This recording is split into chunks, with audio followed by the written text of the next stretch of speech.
Greetings, Cap fans, and welcome to a special episode of the Captain America Comic Book Fans podcast.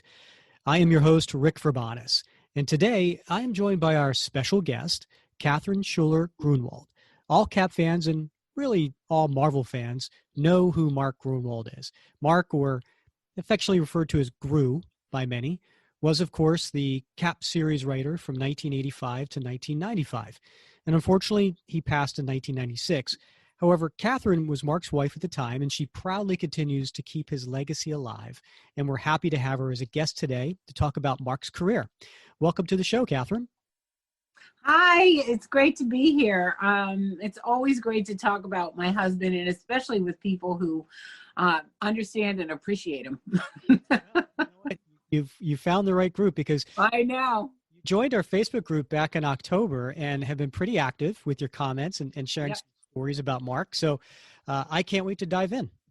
Good. I can't either. And I think that the questions that we're going to talk about are things that only I know, because I mean, I read his work, but I'm not a comic scholar on it. Like, I see some of the comments that your fans and followers make, and it's like, wow, they really know his work. Yeah. Well, you know, Mark was this ideal fan turned pro, right? He turned his self-published fanzine in the late 70s to being hired by the then Marvel editor-in-chief Jim Shooter. And Mark, in his career at Marvel, was well known for being what they called the continuity cop, right? He had this encyclopedic knowledge of all the characters in the Marvel universe. Yeah. He was responsible for the consistency of thousands of characters and plot lines for all the Marvel titles published. He worked his way up, right? He became the senior executive editor, becoming the number 2 under Tom DeFalco. He has been an editor, a writer. He even penciled some comics. I remember the Hawkeye miniseries. Yeah.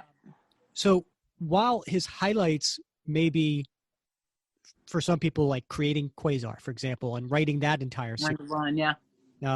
He's also well known for his classic Squadron Supreme miniseries. He oversaw the massive official handbook of the Marvel Universe. Yeah. But to us Cap fans, however, his 10-year run on the series really represents so many unforgettable stories, unforgettable characters, lots of memories. But Mark was more than someone who just edited and wrote Cap comics. Talk about his love and affection for the character.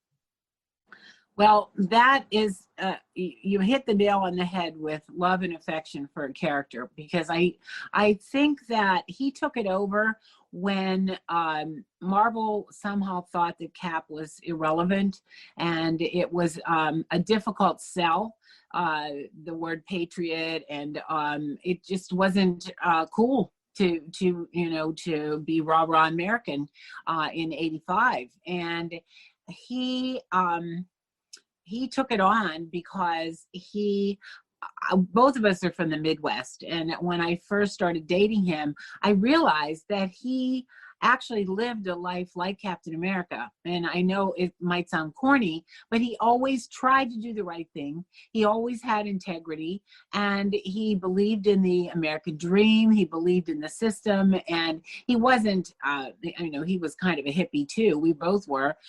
So he was outside the establishment, but for the most part, he really loved his family. He loved rules and regulations, and he and his father wrote a comic reality treatise on comic reality, which morphed into the omniverse and the fictional reality, because they treated the comic book world, the comic book characters, that whole comic reality, like it actually existed. And there was it was a great love that they shared of the whole craft of comic book writing and reading and mythology and all of the aspects of literature that he brought to the table. And he said, I'm going to do that. I did that with Cap. I started dating him in 90.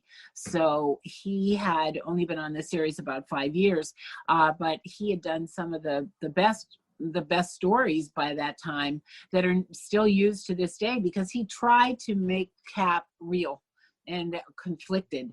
And he knew that he couldn't just be a super patriot and, kind of, oh, my government, my country do or die. He was a thinking man's superhero, and he really didn't have a superpower. He was just strong. He was just strong. And I just feel like he understood the character deeply, because he was Captain America. He was like an actor, kind of going after the role and living the role, because he couldn't write it unless he lived it. So he always tried to do the right thing and in his life. And then he tried to give Cap depth and dimension and make him conflicted and not such a goody two shoes. And I think that came out, especially when he created the storyline about Cap being unhappy with the government and turning his uniform back in. And then USAgent stepped in, who was Johnny Walker. And there was, the yes man, and he would do anything the government said. And I thought that was so interesting, and just some of his best work. And to this day, I mean, they can't write those kind of stories now because of the political climate that we just came through, and all the hate, all the hatred that existed in the last climate.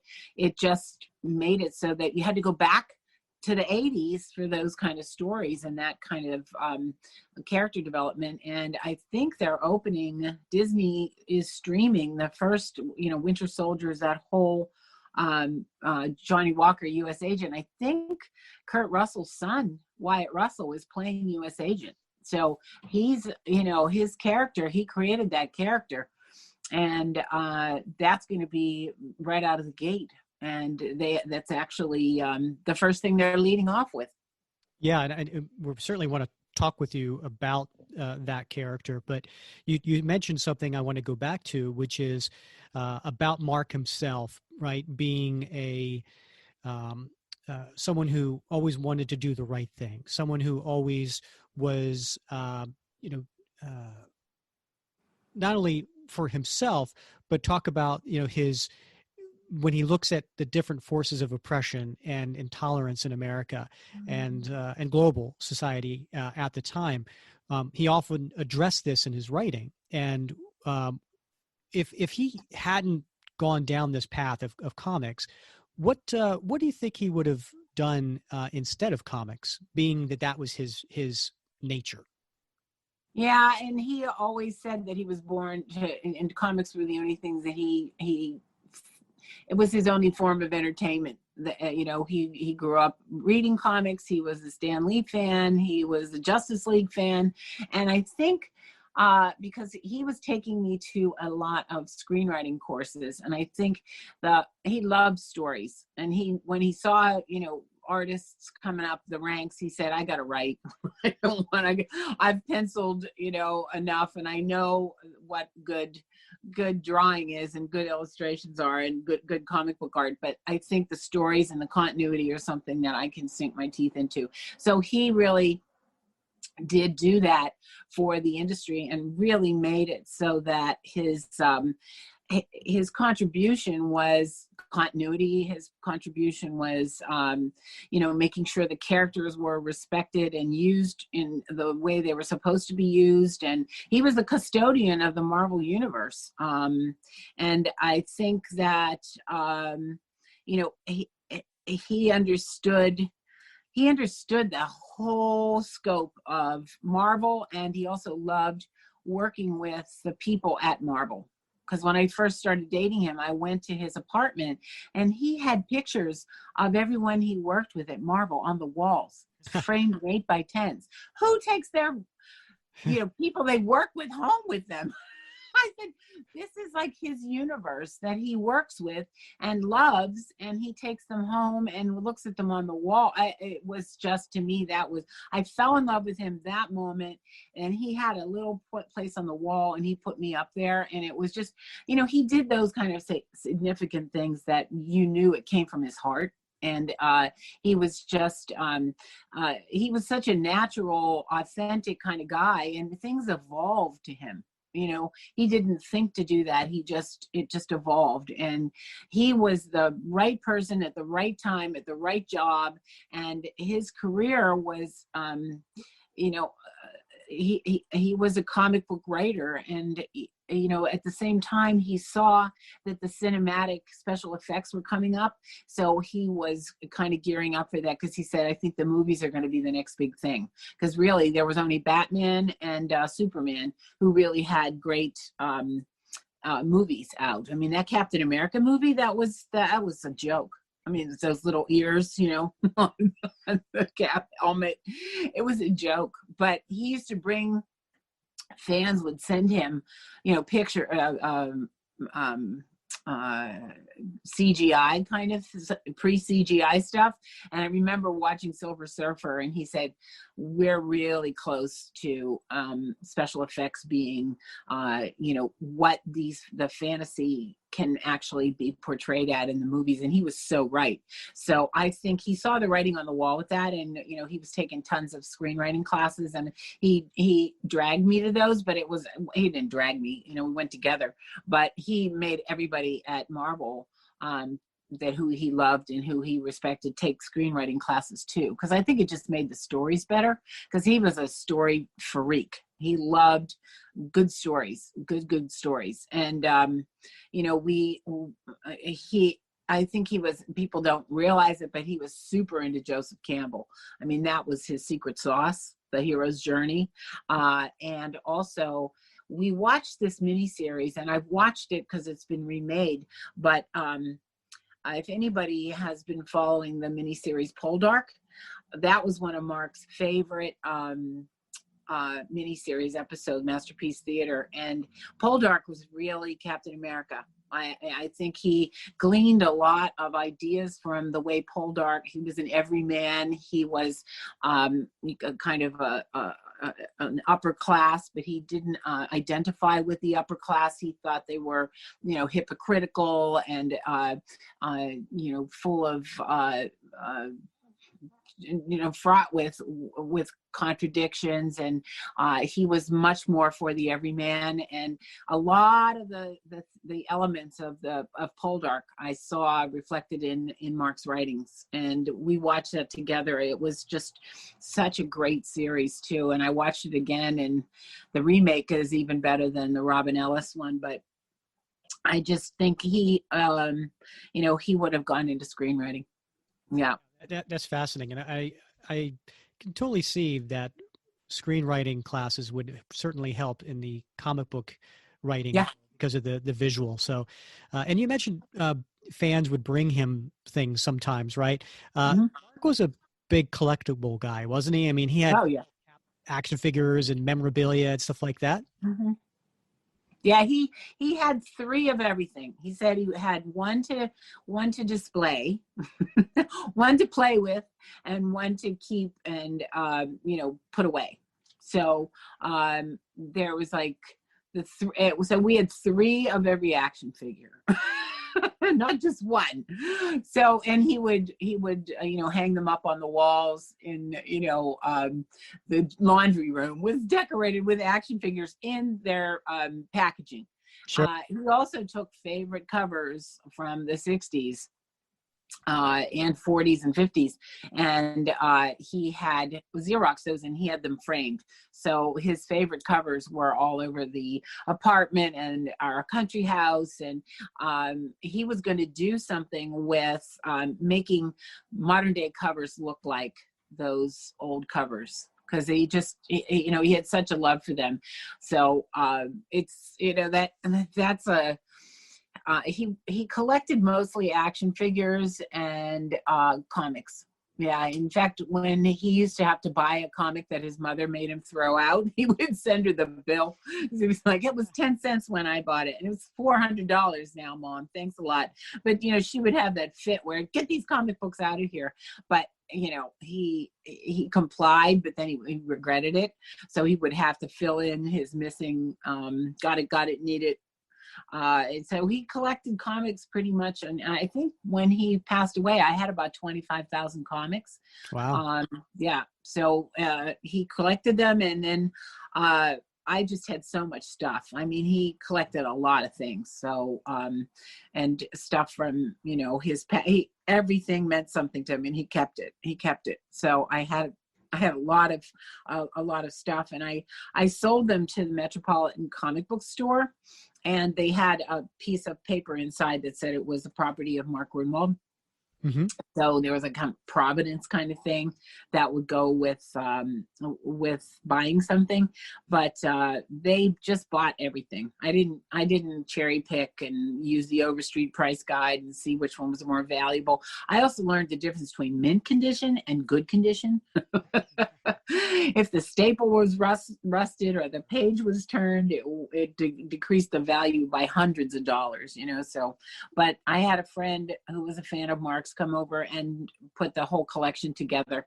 So, and annotate it and give me a list so that I could give the comic book store. So, yeah. So. The listeners right now, very much like myself, who would be like, oh, I would have given anything to seen that collection and gone through that collection. Yeah. I think one of the more famous pieces of Gru's collection was the shield that he had, right? The Captain America shield. Is that true that the shield that he has is now property of Stephen Colbert? Yeah, I mean, he never took that home. He never took it out of the office. He had it in his office, and you know, his daughter Sarah would play with it when she got there. But I think Joe Quesada was the one who decided that because what Stephen Colbert was doing with truthiness and the character that he portrayed on the Colbert Report, that he deserved to have the shield. And I think they wrote him a really, you know, wonderful glowing note about why he deserved the Captain America shield. And Evie, his wife, read it to him and said, I don't know what you did, but I'm really proud of you. And he has that on the displayed on his set right there. And you know, obviously he's a fan of pop culture, you know, and about 4 years ago, I did a tribute to Mark, because it was 20 years that he had passed. And I created this ashograph, and it was Mark's ashes, which he wanted to have me put his ashes into a comic book when he passed away. So I did that, and he's in Squadron Supreme. The first 5,000 issues have him in it. So I told Stephen I would stamp the, because I saved a little bit of an urn of a little container of the ashes that I used for the ashograph. And I said I would stamp the back of the shield, and I think he was a little creeped out. Yeah, let's talk about that, right? Because when he passed, you had seen in his will, right, wanted to be included his ashes be included into his lifelong career of being in comics, and now this was a way for him to continue that legacy. So tell us, when you saw that, like, what was your reaction, and how did that come about? Yeah, well, you know, his father, who he respected so much and was a huge comic book fan and got him so hooked as a kid, got one of the early cases of Lyme's disease in 1978. And Mark learned really early on that you hope for the best but expect the worst. So he insisted when we got married that we had to do our wills. So we had to write our wills out. So I, you know, put everything together for me, and then we read the wills at the attorney's office, and he wanted to be cremated and have his ashes put into a comic book.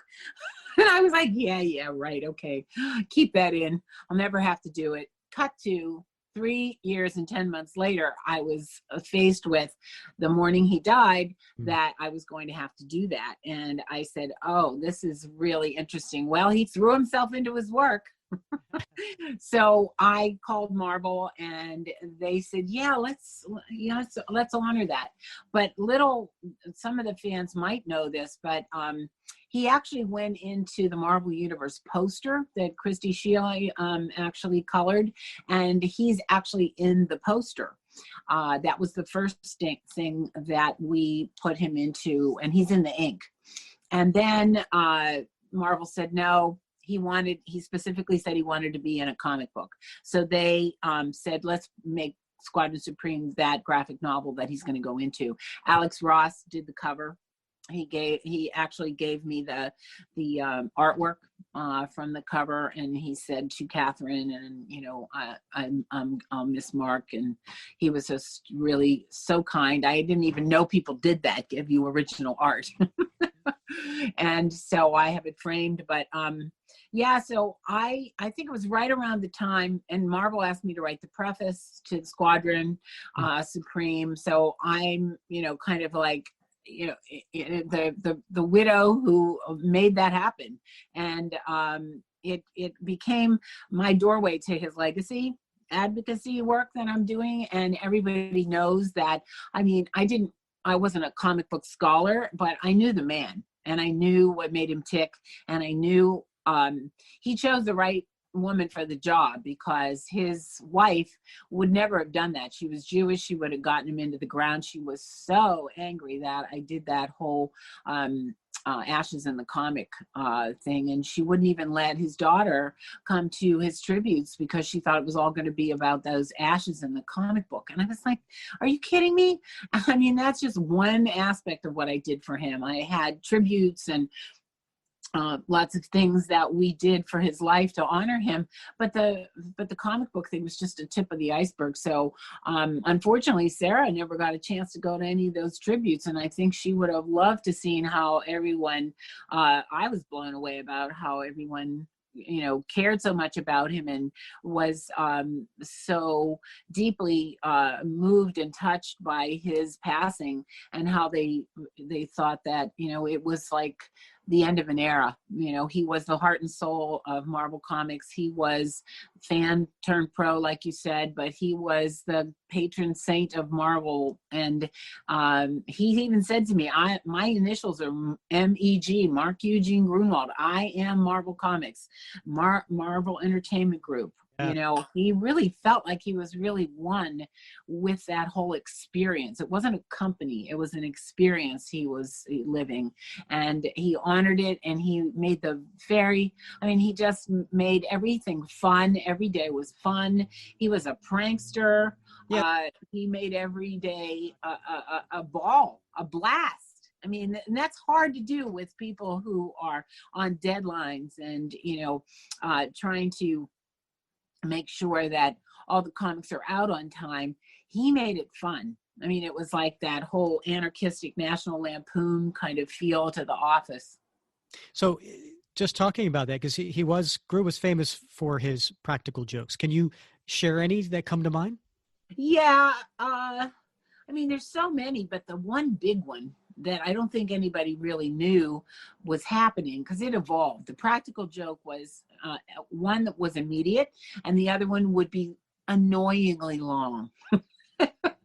So he had this idea of, to take these posters off the subway of Michelle Marsh and put them everywhere. So why he chose Michelle Marsh doesn't matter. It was a local broadcaster. Uh-huh. And so he started paying people $1 to bring in all these things from the subway or wherever they would find them. And he cut them out and he put them everywhere, in the ceilings, in the drawers, on the floor. His whole office was done in Michelle Marsh. And then one day, it was M Day.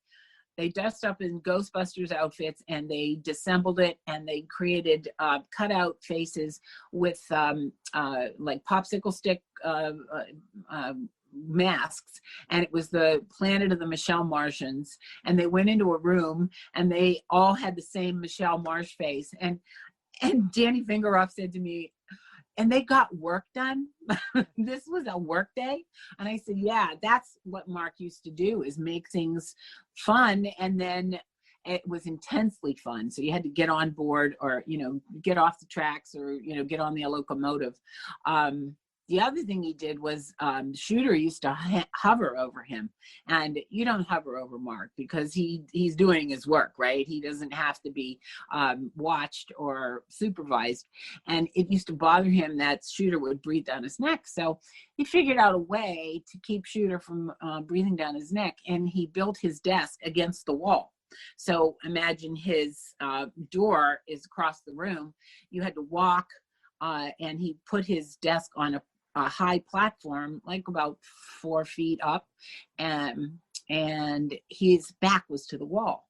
And nobody knew that was simply because he didn't want Shooter breathing down his neck. And as the weeks went on, he crumpled up Shooter covers and put them in the pit that was the area between the door and his desk. So eventually you'd have to wade through all these crumpled up Shooter covers to get to his desk. And I mean, you couldn't even do anything like that now, rearrange your office like that. But I don't think people realized that it all came from the fact that he didn't want Shooter breathing down his neck. Yeah. Yeah. The other thing too, I heard about, his sense of humor, right? Was so when you got married in 1992, you and Mark gave away as souvenirs to your guests the Captain America Sentinel of Liberty badges. Yeah.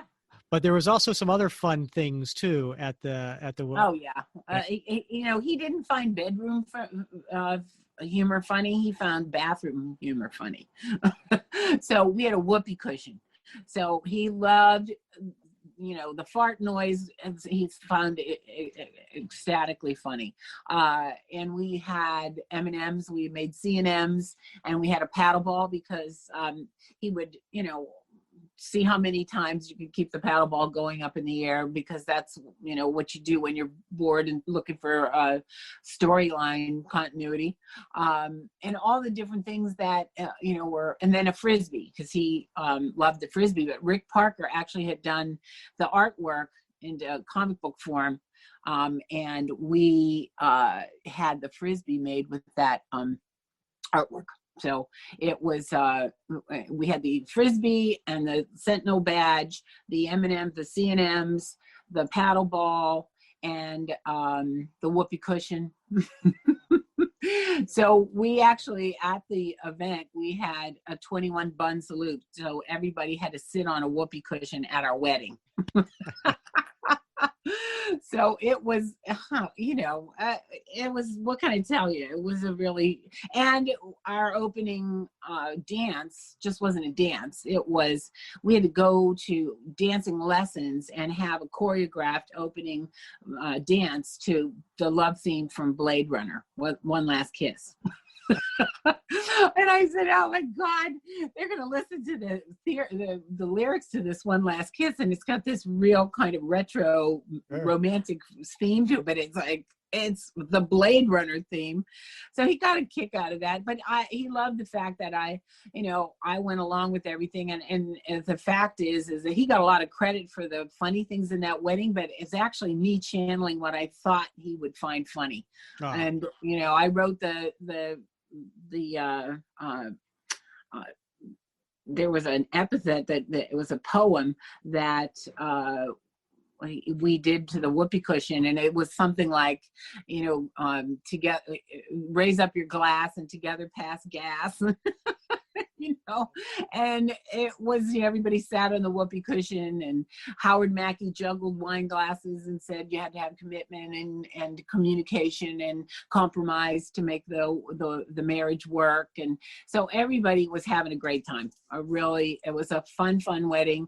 Larry Hama's band, the Chaotix, opened for us, and it was just a whole Marvel-centric wedding. in every respect of the word. And I didn't throw rice. I had everybody, shoot us with water guns, water pistols. So we were out in the garden. So I didn't want the rice, the birds choke on the rice. So we did water pistols, and, I had a white umbrella that he would put up for me. It was just a really fun wedding. I mean, every aspect of it, I just went into complete Grue-ness to channel. It sounds like it was quite the event. I know.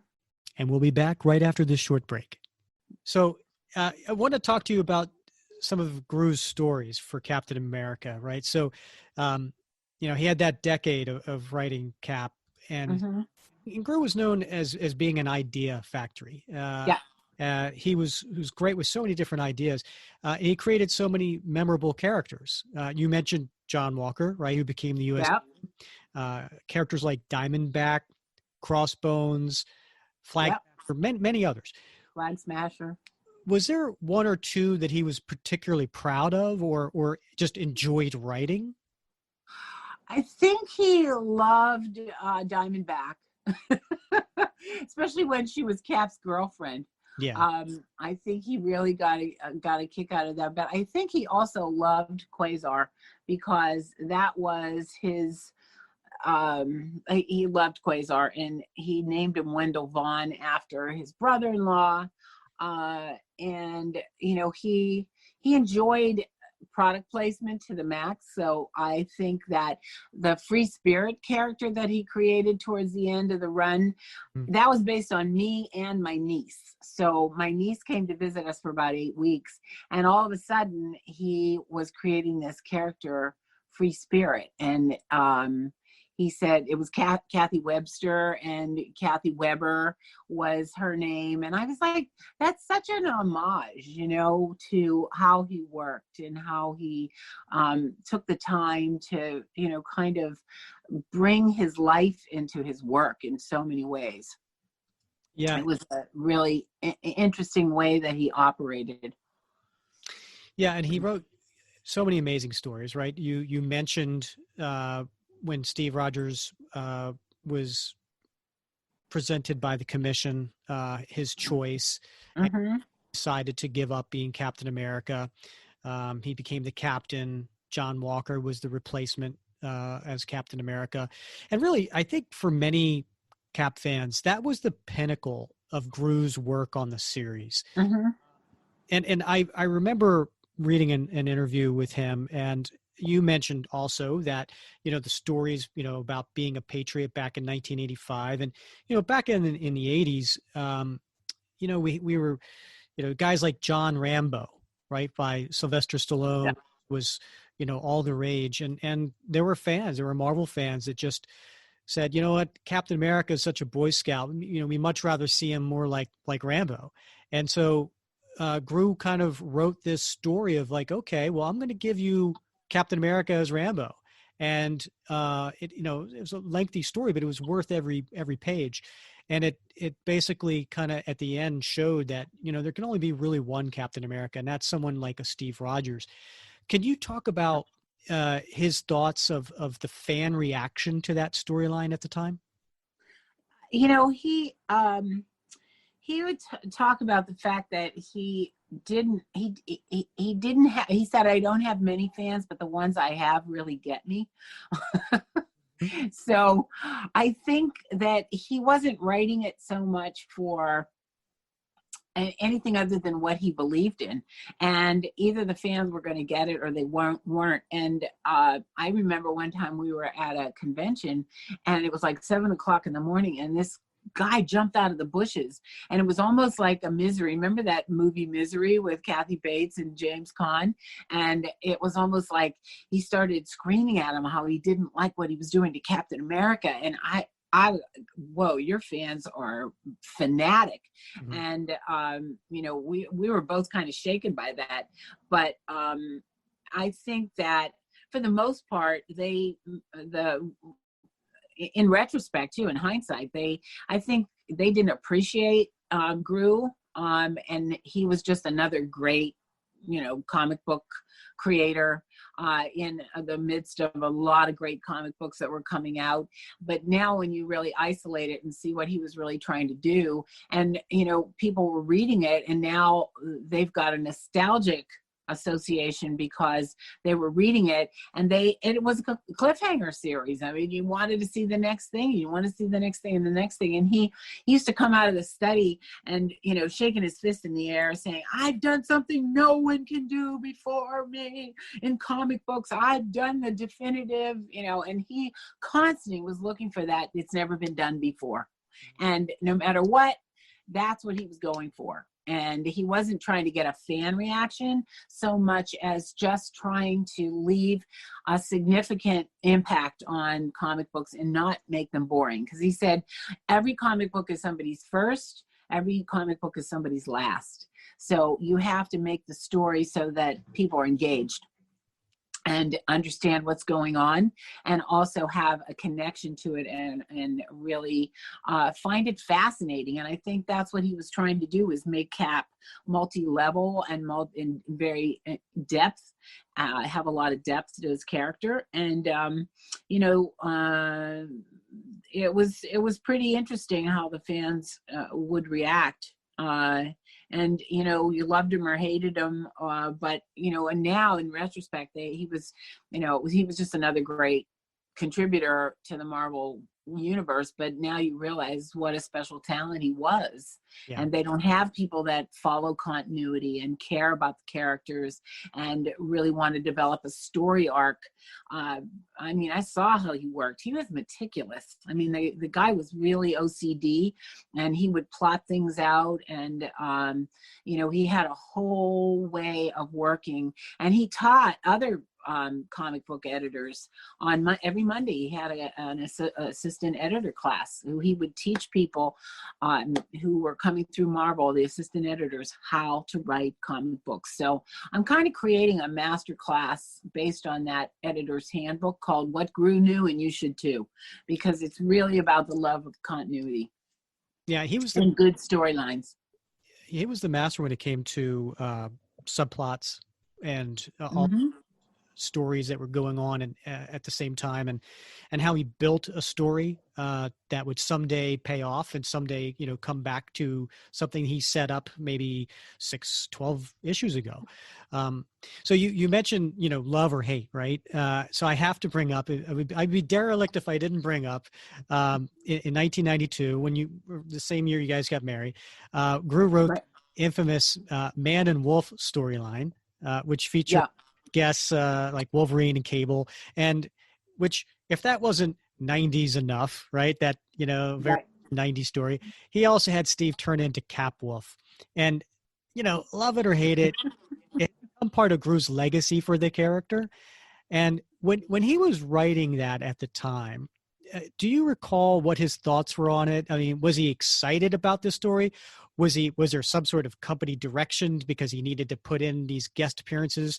Or he had been on the book 7 years at that time. Was it a 7-year itch? And he was just... Yeah, right. I know. I think, what it was? I think he was exasperated by the fact that the only comic books that were really, really selling were X-Men. And he said, oh, let's just cancel everything and just do X-Men. And I don't know if maybe that hybrid character, and he loved mashups and all that, but if that hybrid character didn't come from the fact that he wanted to skirt on the popularity of X-Men, I mean, it might make sense that he was trying to kind of do a crossover. He loved crossovers. He loved mashups. He was the original, the Contest of the Champion. He was the original mashup, getting it all together. Mm-hmm. So I really think it might have come from the fact that he was exasperated by how well the X-Men series was doing, and everything else was kind of secondary to that. Yeah, it was big back then in '92, no doubt. And so during his 10-year run, he worked with so many different artists, but some of them he had some really nice runs with, right? So he started off with Paul Neary from the Marvel, and Kieran Dwyer had a nice co-plotting relationship with with Crossbones, he had a nice little run with Ron Lim. He had long stints with Rick Levins and Dave Hoover. So some of these, are really good artists, and some, mediocre. Did Mark enjoy his time with any particular artist that you just knew really stood out? Great relationship. Absolutely. I think, he really loved Paul Neary. I knew Paul Neary. He visited us. We went on a retreat, the Distributors Convention retreat with him. He came to the United States and stayed with us for a few weeks. We went to the Grand Canyon with him. We went to England when he was the UK editor-in-chief of Marvel UK. And I think he really loved Paul. I think he just, he respected his art, but he loved the guy, and he really was a hoot. I mean, the guy was really fun. He and Bernie would hang out with us. So he's the one that I knew the best. So, I mean, is that any indication of a favorite artist? I don't know, but, he may not have thought his artwork was the best, but he certainly loved him the best especially to take your wife everywhere with somebody, and, introduce you. Paul stayed with us, stayed with me when we went to England. I spent a lot of time with Paul Neary. A lot of time. And on the other hand, did he feel at times that maybe the artwork was holding the book back, sales wise or popularity at all? Did because there's always ebbs and flows, right? With talent. Yeah, and it's a kind of like who you assign for the task, and you hope that they come through, trying to keep it, going and make it look great. He cared deeply about how it would emerge, but I mean, there was such a deadline with that business. Jeez, I mean, how much could you do? You assign somebody the task, and then, you want to make sure that they do as great a job as possible. But he kind of, I think that was a big source of angst with him, is trying to get people to be motivated and to do the best job they possibly could, and just keep them interested and engaged, and just doing their best work. And some people were wind-up toys, they didn't need any. Like Tom Palmer, he always delivered. You never had to worry about what he was doing. But other people, I think, he may have.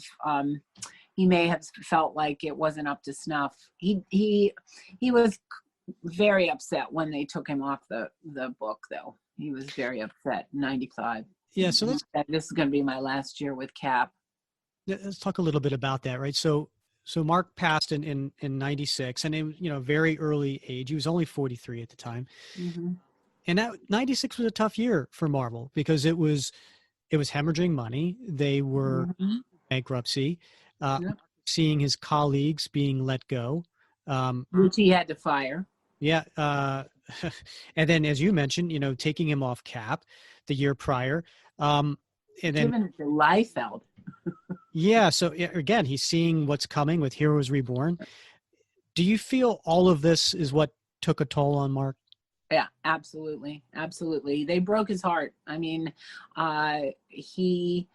you can love your job too much, Rick. You really can. And I saw him worrying about the people he had to fire. I mean, they made him fire 25 people. Mike Rockwitz, people that he had worked with, who they couldn't do anything but comic books, and he wasn't allowed to help them get other jobs. And he used to say, "I'm going up to talk to Terry Stewart, and I'm going to hand him a line of happy horse shit," because he didn't, he just didn't feel like. He didn't know what to do with Marvel. It was a sinking ship, but at the same time, he wasn't a gossiper, and he wasn't a negative thinker. So he never let on that he wasn't going to be able to save the company. And that's what I think really did him in, because we went on vacation. He had been working and working and working, and we went on vacation. And that's when a Monday morning heart attack happens, after the LDLs and the HDLs are out of balance, and then the LDLs come in, and that's what happened. He was young. It blew, his heart blew up. He was so healthy. He was a jogger. He was a vegetarian. He didn't smoke. He never did drugs. He didn't abuse his body, but his mental state was such that it was very agitated. And they really did. The number crunchers, the bean crunchers, they all served to, and Ron Perlman was bringing these people in and giving them like $2 million parachutes, and it was like Dick Rogers, who created the colored M&Ms. He never read a comic book, and he brought him in as, head of, whatever department, creative department. It was like a joke. It was just a joke, so he really kind of lost his way. I think maybe he was looking at leaving and going to DC. I don't know. He didn't know what to do except to keep everybody's spirits up. And that's a hard job to take on. Sure.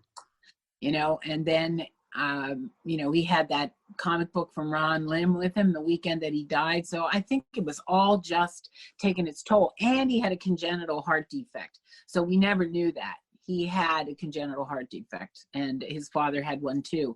So, he was going down that path. And I suddenly realized, with all the heart attacks that were happening, 63% of men, they have Monday morning heart attacks.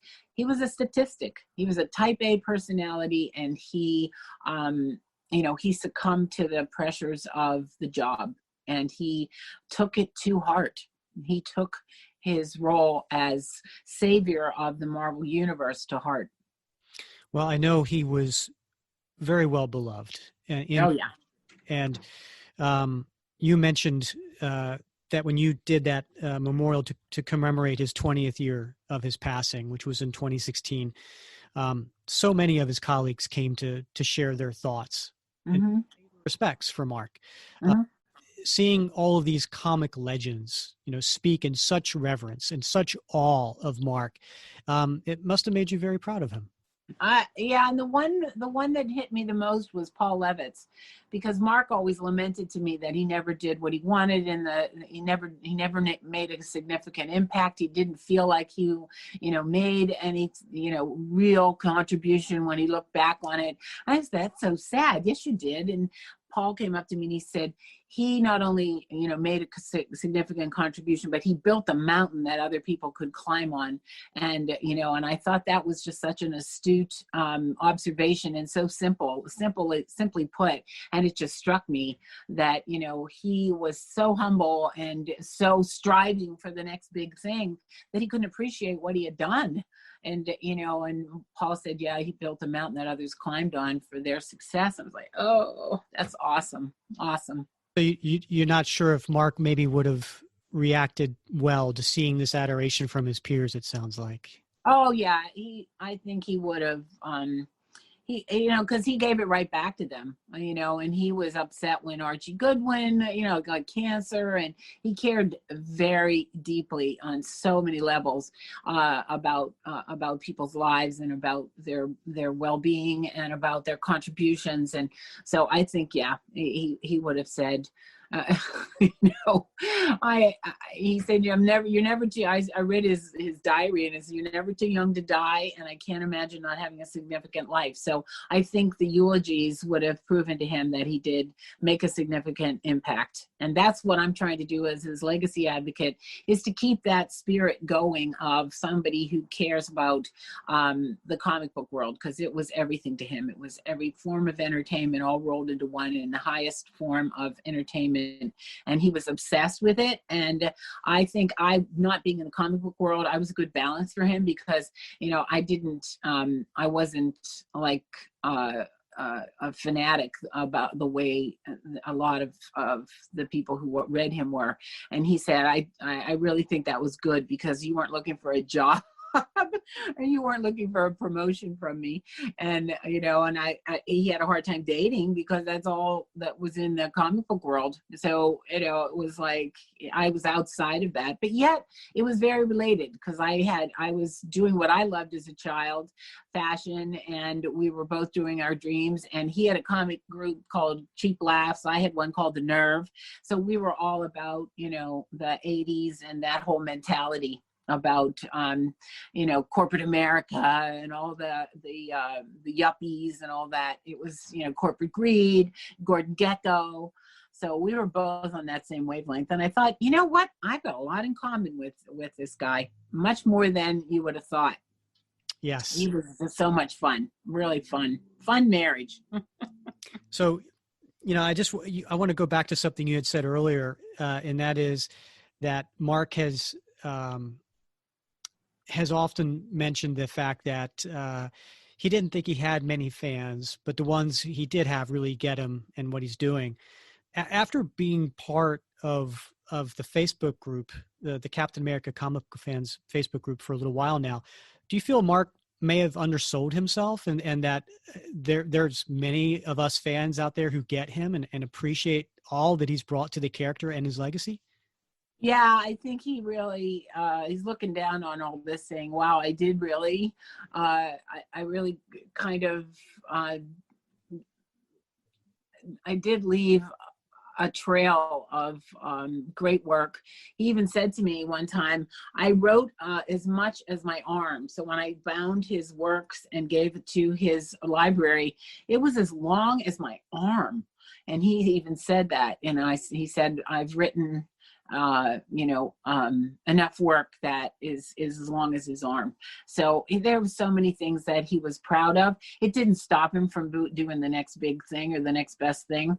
Mm-hmm. And not resting on his laurels by any means, but I think he's realizing that this is, he set out to do that. He set out to make his mark, so to speak, on the industry and leave it. He always said, leave the industry and any industry you go into better than you found it.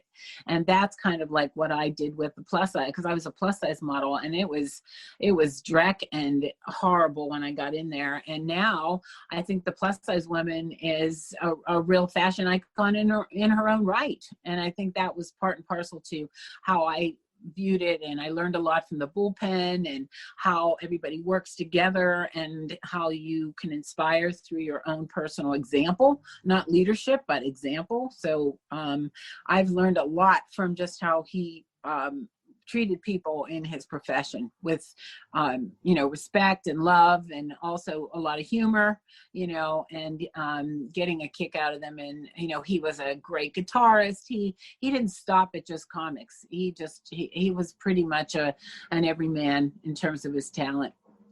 Well, he certainly did leave the industry better than he found it. No, right. He did set that out. So, Catherine, if a fan of Mark wanted to get something stamped with the ashograph, how would they get in touch with you? Well, you could probably just hit me up on Instagram at SchullerCat, and just let me know. I think it's funny because what he loves the best are old comic books. Mm-hmm. There's something about the porousness of the paper, the ashes and the ink. They sink in the fixative. It's just it's an amazing marriage of ink, ash, and paper. But I do have a commemorative piece that actually his nephew did it, and it says, in his dreams he ran with the superheroes. In his life, he showed us what a superhero could be. Mm-hmm. So I actually stamped that, and it kind of is part of what and then there's of the piece that I do. It's the Jim Lee illustration of Cap with the, he's standing there very proud, and I forget what issue it's from, but Marvel created 250 of those posters for me for the tribute, and I stamped those because it's a limited edition. So it's creepy, it's cool, it's collectible, it's controversial. So I give them his nephew's little drawing with the superhero in his life. He showed us what a superhero could be. And also the Jim Lee poster that's stamped, and it's got a letter of authenticity. So I don't just stamp anything that people want stamped. Because Okay. it doesn't take to certain meaning. If somebody has a 60s, 70s, not the shiny paper comic book, but the old birdcage liner Mm, type of comic book, I could stamp that. That I could stamp, understood. with his ashograph. I call it an ashograph because it's like ash and it's an autograph. And it was funny because when I went to they sold those first Squadron Supremes out so quickly, and they said to me, "We need more ash because we're going to do a second printing." And I went to the warehouse and I couldn't find him. I knew the urn was there. I couldn't find him. And I said, it's too dark and cold. I'm just going to tell them that just one printing only. So that's why it's not in any other printing, because I couldn't find it for the rest of the printings. And I said, you know what? I went back like the next couple weeks, and it was there. So I think, Mark being the ultimate prankster, he may have hid himself because he knew that I wouldn't be able to do these ashographs now if I had given all the ash away. Right. And So your Instagram again is so that Schuller, SCHULLERCAT, Schuller Cat. got it. All right. Well, listen, Catherine, it was a real pleasure talking with you. Thank you, Rick. I want to thank you for joining the podcast, and we certainly look forward to speaking with you more on the Facebook page. So Yeah, I'll tune in. all right. Thank you very much. Bye. Bye, everyone. And Excelsior. well, that wraps up this episode. And if you've enjoyed this episode or any of our other episodes, please rate, review, subscribe wherever you listen. We appreciate your help growing the podcast incredibly. And hey, if you want to chip in a buck or two to help cover expenses, you can always go to our Anchor page, which is found in the show notes. And we appreciate your support there too. So thanks again, everybody. And we'll talk to you next episode.